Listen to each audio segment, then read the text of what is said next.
Hi guys, it's Mark. So today is going to be a really special video as I'm going to be breaking down the exact spending and saving strategies that allowed me to become a multi-millionaire, and they may help you do the same in the future. I'm going to separate these into age groups so you're able to see how each stage gradually builds upon the other. These are all things that I've personally done as I believe in walking the walk and not just talking the talk. So when you're relaxing in your mansion worth millions, make sure to come back to this video and hit that thumbs up button. Nearly 63% of people go through their life paycheck to paycheck, and this is probably because they were never taught the correct way to manage their money. My aim for this video is to give you all the tools you need to be able to get ahead of everyone else. So let's start off with 13 to 18 year olds. In my opinion, these early years are some of the most important because every dollar you have at this age will be worth $10 in 30 years time. When I was given money for birthdays, Christmas, or even cash from washing people's cars, I'd always make sure to save 50% of it. Now I know that sounds like quite a lot. Obviously, it's not always possible when you're older to do that, but usually as a teenager, you're living at home, which means your expenses are incredibly low. In fact, my dad was always banging on about it. He said this is like living in a hotel for free.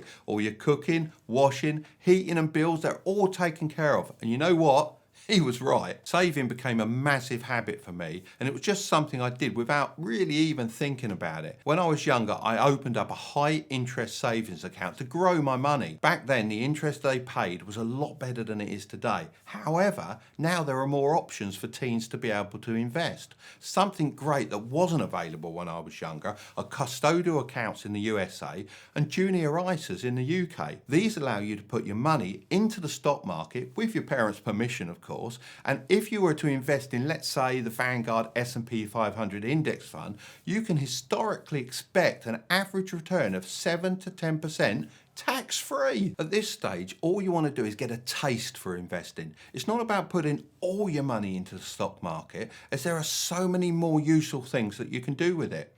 I always think it's important to have hobbies, and they can often turn into ways of making money if you're a little bit clever about it. My son loved creating videos when he was younger, so I encouraged him to buy camera equipment and keep improving his skills. Those small investments in his hobby when he was younger have helped him travel all over the world and filming for people like Red Bull and even filming these videos for me. To be fair, this is probably the highlight of your career, isn't it, Curtis? Of course it is, Dad. This is great fun. The real moral here is not to be scared to spend money on the things that you love, as they have a much better return for you. You don't just want to limit yourself by locking all your money away in the stock market. Building a good credit score is also extremely important if you ever want to buy a car or a house in the future.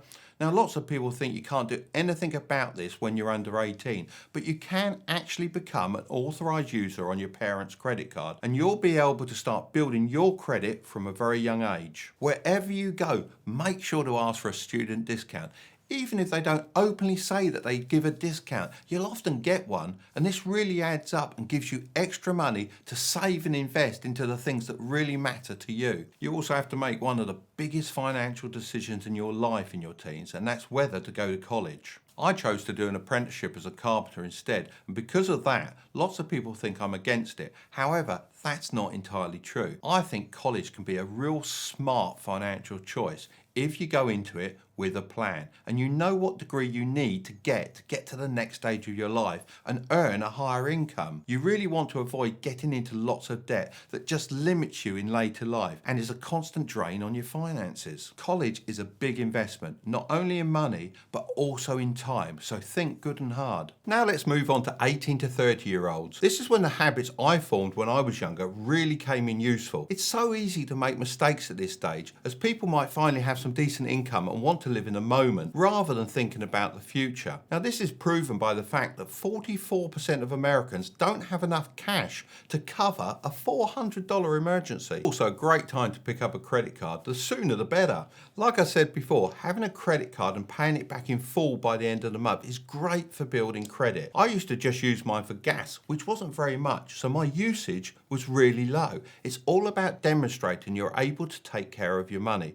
The sooner you get a credit card, the the longer the line of credit you'll have. And this is a big factor when determining your credit score. When you're over 18, you're allowed your own checking account, which is really, really useful. I like to think of it as a base for all my money. Everything should go into the checking account, and there you can split it off into a variety of different places. First, I made sure to build myself an emergency fund of 3 to 5 months of my living expenses. Obviously, it's a good idea to live at home for as long as possible, as it will keep all your expenses really low. However, I didn't have that privilege, so I needed some money that was easy to access in the event of an emergency. This means it shouldn't be tied up in the stock market. It needs to be just sitting in a high interest account. I actually did have to use this once when my water heater went bang. If I didn't have an emergency fund, then I would have probably had to take out a payday loan, and that's never a good idea. Next, it's really important to set up a Roth IRA in the USA or an ISA in the UK. These accounts allow you to invest in the stock market and avoid paying any taxes on profits you make. They are so powerful. They actually limit the amount of money you can deposit each year. So it's really important to take advantage of these as soon as possible. During this time, I also got very good at knowing what was a need and what was a want. And what I mean by this is I prioritized all the necessities like food and rent, and I stopped myself from buying too many luxuries until I had contributed to my investments and paid off any debt that was hanging around my neck. This is also around the time I started looking into more investments like individual stocks, real estate, and now cryptocurrency. I always think it's important to allocate a small amount of your portfolio to fun, educated guesses. And that's what I've been recently doing with the cryptocurrency. I started this style investing when I was between 18 and 30, and I've certainly had some big wins from some really small gambles. While you're young, you can afford to make some mistakes, as there's plenty of time to make it back again. If you feel your money won't stretch this far, then this is why you need a side job. It can be so useful. I used to have 3 of them. My wage would cover my lifestyle, then I could save or invest everything else. Next up is 30 to 40-year-olds. This is when the responsibilities really start to pile on. Shockingly, 1 in 4 Americans admit that they don't pay their bills on time, leading to debt and bad credit. If you've managed to follow these steps up till now, you may be in a position to buy your own house. Now, lots of people make the mistake of thinking this is an asset when actually it's a liability. An easy way to tell if something's a liability is it takes money out of your pocket rather than putting money in. A great idea a lot of people seem to be using is called house hacking. And if you're able to get a housemate or even buy a duplex and rent out the other side of the house, you can actually cover your mortgage and turn your house into an asset. It's all about thinking of smart ways like this to stretch your money further. I switched my focus to real estate investing during this period of my life. I bought some properties I could rent out, and I knew that when I wanted to retire, all the mortgages will be paid off, and I will be left then with a bunch of cash producing assets. Although I wasn't as focused on it, I was still investing in the stock market with my tax advantaged accounts into low cost index funds. These just build up in the background, and I can go months without even looking at them. When I was at this age, I started to get a little bit worried as I was feeling more tired after work. I finally realised I wasn't Superman, and one day I'd have to slow down. This is when I started to get really interested in passive income and making sure that everything could run perfectly without me even being there. We have already talked about real estate, but there are lots of different ways to produce passive income with the internet. I've actually done a video all about this, so feel free to go and watch it afterwards. If you're doing well, then you'll start to notice people asking you for financial help. Now, there's nothing wrong with that, but one thing I would say is never co-sign or lend any money, as this is the fastest way you can ruin a relationship. Think about it. The bank requires someone to co-sign for a reason. If that person doesn't keep up to date with their payments, the bank's going to come after you. When people see you're doing well, they will try and leech off your success. It's great to help where you can, but it's your job to make sure that you stay on target. Now for when you're old and grey like me. Yeah, you've got it, 50 plus.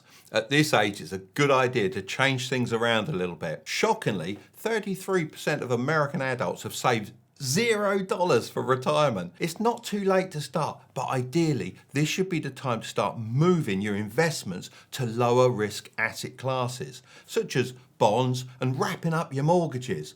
The aim is to have fewer worries and more security. If I were to lose all my money at this stage, it would be very, very hard to recover. I say this, but it's all down to your own personal risk tolerance. My financial position allows me to enjoy playing the markets and having fun with my investments, but I still never invest more than I can afford to lose. So I'm going to leave the next video up there. Don't click on it just yet. Remember to subscribe to the channel if you want to grow your wealth. All right, I'll see you over there.